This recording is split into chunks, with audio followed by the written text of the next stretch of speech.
The best part of court reporting is the fact that it is probably the most interesting job in the world.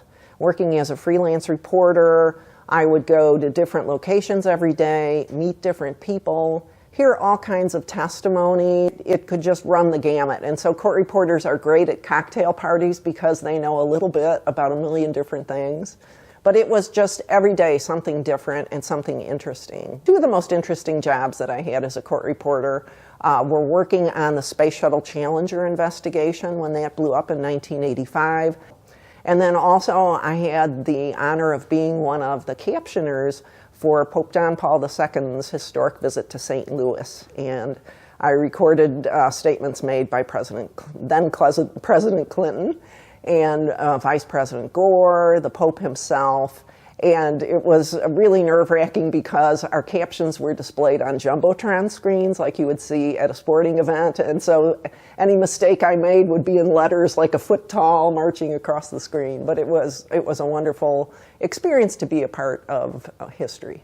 I would say my least favorite experience in the court reporting world was having to report night hearings. And these would be plan commission meetings or zoning board meetings. And I actually did find the whole concept of learning about the zoning process and also comprehensive plans for communities very interesting. But the problem with these jobs was that if there was an issue that was especially contentious, the audience would be filled with really angry people, and that made the job really difficult. And so one example I can think of is a medical waste incinerator petition, and the hearing board changed the location to the local junior high school auditorium to accommodate the size of the crowd. And I was sitting on the stage with the petitioner's attorney and an engineer witness who was going to describe the process involved in incinerating medical waste.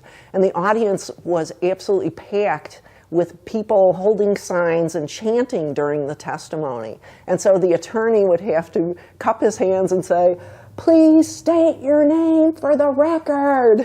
And the witness would answer, "My name is Joe Blow." And so it was a really odd and difficult job. And so I got to the point where I could judge the difficulty of a night hearing simply by the number of cars in the parking lot when I arrived.